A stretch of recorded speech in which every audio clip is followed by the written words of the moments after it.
Hi everyone, my name is Chris Holland. I'm the Director of Research and Investments at Valley National Financial Advisors, coming to you today with a quick update for what has been a very volatile and exciting last 2 weeks in the stock market. As many of you are aware, President Trump instituted reciprocal tariffs that were put in place roughly about 2 weeks ago. And this created a great deal of fear, uncertainty, elevated risk levels that caught many investors off guard.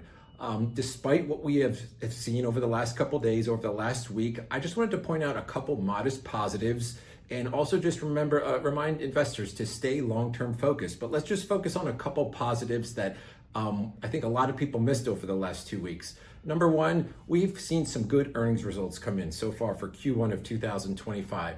Over the last couple days, we've seen results from many of the big banks, Citibank, JP Morgan, Morgan Stanley, BlackRock, all delivering good results. Now, some people may say these numbers are in the past, but the commentary that was delivered by many of these management teams, it provided some comfort, some pause, and just a lot of the fear that people were seeing.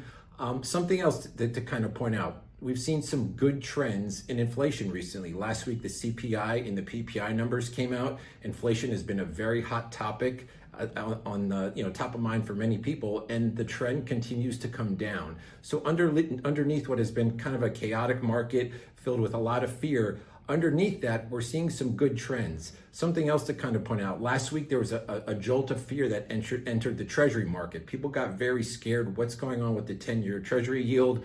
Over the last week, we've seen some improvement there. There's been some very big treasury auctions. There's been very good demand. Things are starting to move in a much better fashion. Last thing to point out here, AI, this long-term secular trend that's been a driver for the market over the last 2 years. We've gotten evidence over the last few days just from CEOs that trend is intact. Spending continues there. Much of the benefits of all that is going to be seen over the coming quarters and years.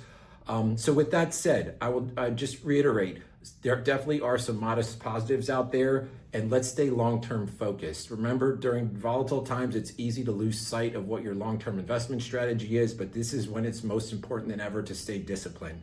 Thanks very much for your time today, and we look forward to talking to you more in the future.